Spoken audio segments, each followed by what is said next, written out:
Bueno, empezamos la siguiente mesa sobre la escritura plural de Carmen Conde y vamos con nuestra primera ponente, Ana Cachola, aquí a mi derecha. Es doctora internacional en Lengua Española y Literatura por la Universidad de Alicante y actualmente ejerce como profesora de Lengua Española en la Universidad Internacional de La Rioja. Su tesis doctoral, que está dedicada a la lírica de Carmen Conde, ha sido distinguida con el Premio Extraordinario de Doctorado y con la segunda posición en un concurso en estudios de la mujer, de género y de sexualidad en la Peter Lang editorial 2022 y en la categoría de estudios hispánicos y latinoamericanos. Además de la obra de la poeta cartagenera, de la cual ha editado una pieza teatral inédita y una monografía, su investigación versa sobre la lírica femenina española de pre- y posguerra, que analiza desde la perspectiva de género. Bueno, dos datos más. Ha sido directora del portal dedicado a Elena Martín Vivaldi en la Biblioteca Virtual Miguel de Cervantes y actualmente es investigadora del proyecto ministerial Género, Cuerpo e Identidad en las poetas españolas de la primera mitad del siglo XX y miembro del grupo de investigación Escritoras y Escrituras de la Universidad de Sevilla. Bueno, muchas gracias por la presentación. Muchas gracias también a la comité por la invitación y por toda la labor que han realizado de organización. Es un placer estar aquí, sobre todo personalmente es un gran placer compartir mesa con Fran esta mañana. Bueno, voy a centrar mi ponencia sobre la poetización de la huerfilia en la lírica de Carmen Conde. Comenzamos diciendo que la lírica española escrita por mujeres en la primera mitad del siglo XX refleja, y lo hemos estado viendo también en las demás ponencias sobre las artistas, una gradual reapropiación del espacio corporal como territorio experiencial y vivencial íntimamente femenino. Dentro del ámbito de lo corporal, tal vez la vertiente poética más explorada haya sido la de la maternidad. No por casualidad, y con la excepción de aquellos poemarios que se vertebran integralmente en el paradigma de la madre, es posible afirmar que la casi totalidad de las colecciones de las autoras desde 1930 albergan composiciones dedicadas a procreación, crianza, esterilidad, infertilidad y huerfilia. El término es un neologismo propuesto por la Federación Española de Padres de Niños con Cáncer a la Real Academia Española de la Lengua para significar la condición del padre o madre al que se le ha muerto un hijo de forma prematura, para innombrar, ellos mismos lo dicen, lo innombrable. Pese a fundamentarse en un anhelo testimonial, la predestinación maternal ha sido tratada desde perspectivas múltiples y distintas, ahora patentizando el compromiso cívico y político durante la Guerra Civil, llegando hasta desempeñar la maternidad misma una función antibelicista y pacifista, ahora denunciando, cuando no subvirtiendo, patrones genéricos patriarcales en plena dictaduras.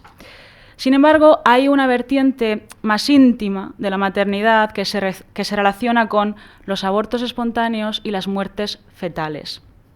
La pérdida del hijo entre una gestación y otra, el fallecimiento de un bebé como consecuencia de un mal parto o de una complicación, son temáticas recurrentes que podemos apreciar en los versos de Carmen Conde, Concha Méndez, María Vitoria Atencia, Concha Zardoya, Ángela Figuera, Julia Uceda, Pilar Paz Pasamar, entre otras.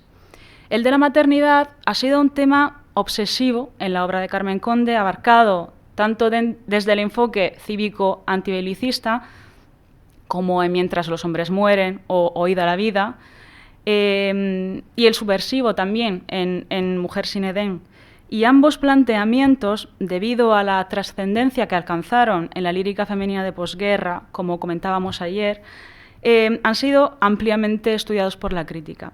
No obstante, escasas son las investigaciones centradas en la poetización de esa dimensión más privada y personal del asunto, la del duelo perinatal que sufrió la propia autora tras el nacimiento de su única hija, María del Mar, quien llegó al mundo sin vida. El hecho de consecuencias irremediables para la cartagenera no solo agrietó irreparablemente la relación con su marido, Antonio Oliver, sino que se convirtió en un tema recurrente en su escritura, tiñéndose de tintes ahora foscos, ahora más luminosos. Como ella misma declaró en una entrevista, cito, «Lo mío maternal fue un desastre espantoso que ha influido en toda mi vida». A continuación, a lo largo de esta ponencia, abordaremos la simbología y la metaforización adoptadas por la poeta en Derrama en su sangre la sombra, poemario en el que se patentiza este sentimiento de huerfilia, haciendo hincapié en los elementos retóricos y los motivos literarios empleados para significar y poner nombre a ese dolor inenarrable. Derrama en su sangre la sombra viene precedido por unas sucintas líneas a guisa de prólogo, cuyo título es Explicación de lo lejano, que proporcionan informaciones íntimas sobre la redacción del libro y su composición. Cito: «Desde que fueron escritas estas lamentaciones por la primera tragedia de mi vida, no las había vuelto a leer hasta mayo de 1973.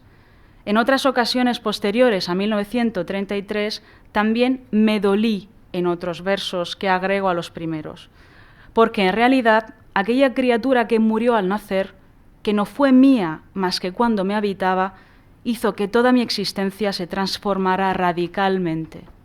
Y pienso que si nada importante suman a mi obra total, a lo que se llama mi vida más honda e íntima, algo darán de amor y ternura a lo que más quise». Incluso dos de los poemas de Antonio Oliver Belmas, mi marido, que escribió mientras llegaba nuestra hija.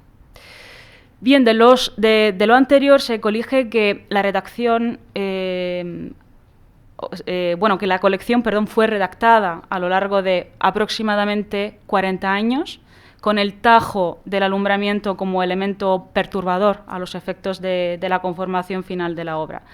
La colección se articula en 3 sesiones, la espera y el desencanto, que entrañan composiciones fechadas en 1933 y mucho después, que engloba poemas escritos desde 1944 hasta 1972. Como indica la propia autora en esas doloridas palabras inaugurales, la huella de su experiencia maternal trágica se aprecia en otros libros posteriores a 1933. En Los monólogos de la hija, de 1959, homenaje para su madre en su 80º cumpleaños, en el cual versifica con amor y sin piedad la relación atormentada que mantuvo con la progenitora, se puede percibir ya ecos, ¿no?, nefastos del trauma aludido. En Su voz le doy a la noche, de 1962, recoge apenas 9 poemas que proponen un acercamiento también al deceso de María del Mar. El primer poema, que es fechado 24 de mayo de 1961, se incluirá con muy pocas variaciones, lo veremos, en Derrama en su sangre la sombra. Por obvias razones de tiempo no nos podemos detener a analizar los paralelismos entre los monólogos de la hija y Su voz le doy a la noche, y nos centraremos únicamente en Derrama en su sangre la sombra. En la inicial sección de ese poemario, objeto de estudio, titulada La espera, se manifiesta de manera preeminente el sentimiento de asombro que acompaña al descubrimiento de la vida a la autora. Carmen Conde, a través de una simbología telúrica, establece una conexión íntima entre el cuerpo materno y la tierra misma. En este contexto, la poeta emplea elementos naturales para ilustrar el proceso de gestación, equiparando el florecimiento con el florecimiento de la vida con el brote de una flor al amanecer. Cito: «Salida a la aurora, brotarlo como una rama brota su flor». La epifanía del descubrimiento vital induce a la voz lírica femenina a identificarse de inmediato con la imagen arquetípica de la Madre Universal, como se expresa en los versos, cito: «Soy la eterna mujer con el Hijo entre los brazos». En esta etapa inicial del poemario, la conciencia de la maternidad adquiere una dimensión trascendental, transformando el acto de dar a luz en momentos de revelación personal. La maternidad se configura como un medio a través del cual el sujeto poético no solo alcanza una mayor autoconciencia, sino que también logra un nivel superior de confianza en sí misma. El texto, al revelar cómo el proceso de gestación modifica la percepción que el sujeto lírico tiene de su propio cuerpo, muestra la profunda conexión emocional con el ser por venir. En este sentido, Conde expone la modificación de la autosensorialidad, contrastándola con la elección del hijo de encontrar cobijo en su calor.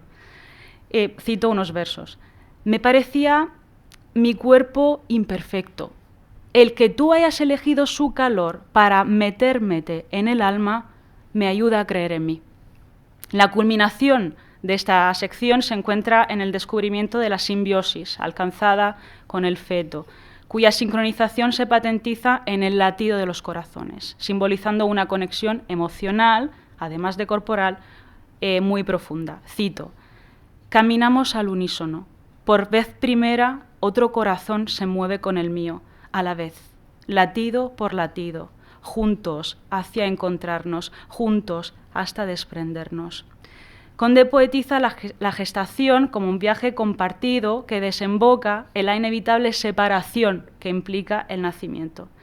Convertida en un sagrario de vida, la espera se hace un periodo de transformación interna, donde la maternidad emerge como una fuente de empoderamiento y autoafirmación. Cito, yo contengo la vida, mi cuerpo ya no es una forma inerte, propicia solo al amor y al ensueño. En la segunda sección, titulada Desencanto, se plasma ya el relato lúgubre que emerge tras el nacimiento de la hija, configurando un discurso marcado por la desolación y la introspección dolorosa.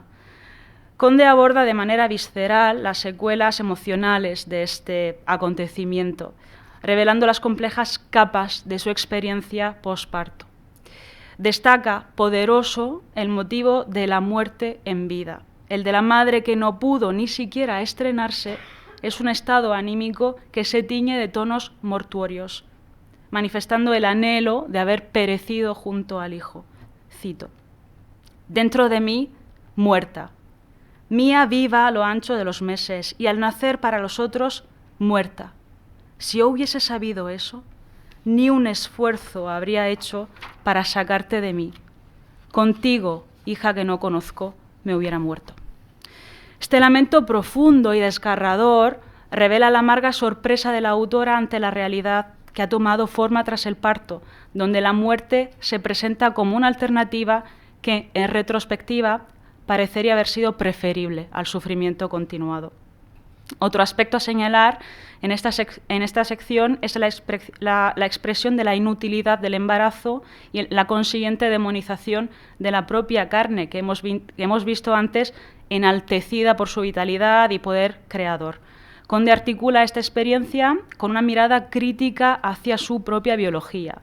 Cito, inútil sangre mía, inútiles nervios gastados, qué mísero mi vientre que no ha querido dejarte vivir fuera de él. Y ese cuestionamiento, ¿no?, del propio cuerpo, de la funcionalidad, de la propia fisiología, se plasma y creo que alcanza su clímax en la descripción que hace de su misma leche que se seca, se le retira. Cito, qué fracaso el fluir de mis pechos, qué repetida amargura la de verme transformar una parte de mi ser en alimento tuyo, sobre el hielo de la muerte. He estado con fiebre, inmóvil, pensando en toda la inmensa distancia que nos separa, mientras esta inútil leche se retiraba humillada y algodonaba mis desdichadas arterias fluyentes. La reflexión, voy acortando un poco porque no quiero pasarme, la reflexión sobre la leche retirándose y algodonando las arterias resalta la impotencia de la autora frente a la muerte de su hija. La metáfora del algodón sugiere no solo la suavidad y la delicadeza asociadas con la lactancia, sino también la envoltura y la protección, elementos que se desvanecen en la pérdida irreversible.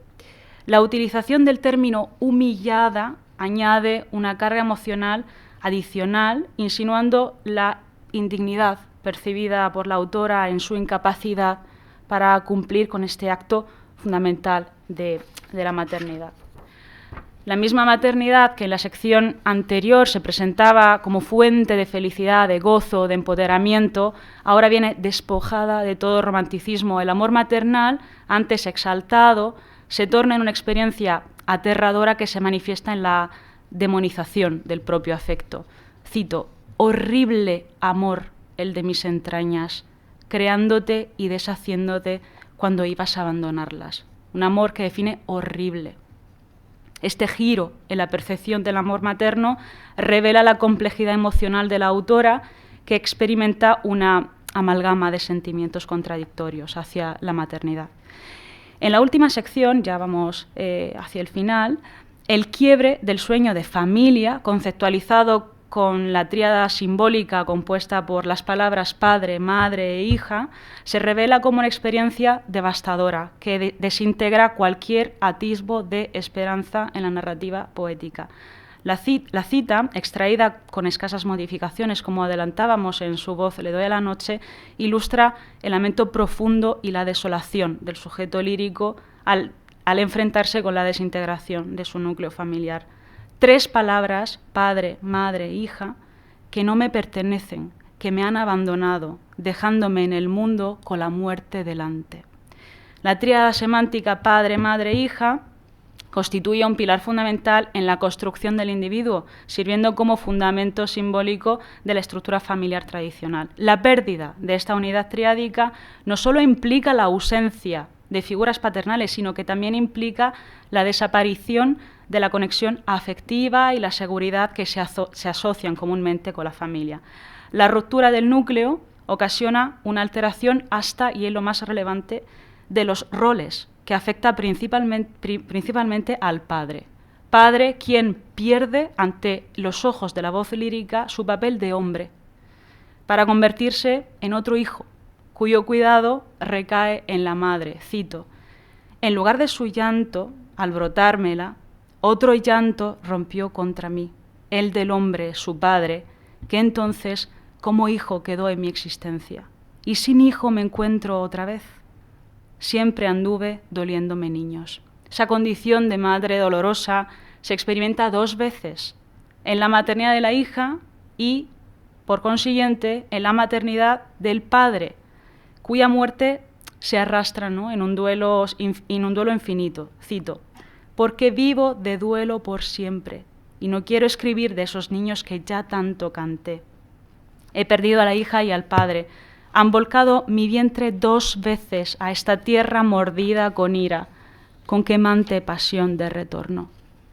Muy recurrente en esta parte de la obra el tema del enojo incomprensible que la mujer tuvo que provocar en la divinidad con su creación. Cito: ¿qué designo perturbé al concebirte que nunca mis pechos te lograron? El sujeto poético le espeta a Dios haberle concedido una maternidad de ultratumba, quedándose indoliente ante su desmoronamiento. Cito: cuando me lleven a la tierra, gracias Dios impasible, habrá quien me aguarde como a madre. Bien, ya terminando, a guisa de conclusión, Derramen su sangre las sombras presenta un relato poético que explora la desgarradora experiencia de la autora tras el nacimiento trágico de su hija. A través de la expresión poética, Conde desentraña los sentimientos de desesperación, desencanto, autorreflexión que acompañan a la maternidad en circunstancias adversas, ofreciendo una narrativa cruda y penetrante que desafía las convenciones literarias asociadas con la maternidad. Bueno, muchas gracias por vuestra atención.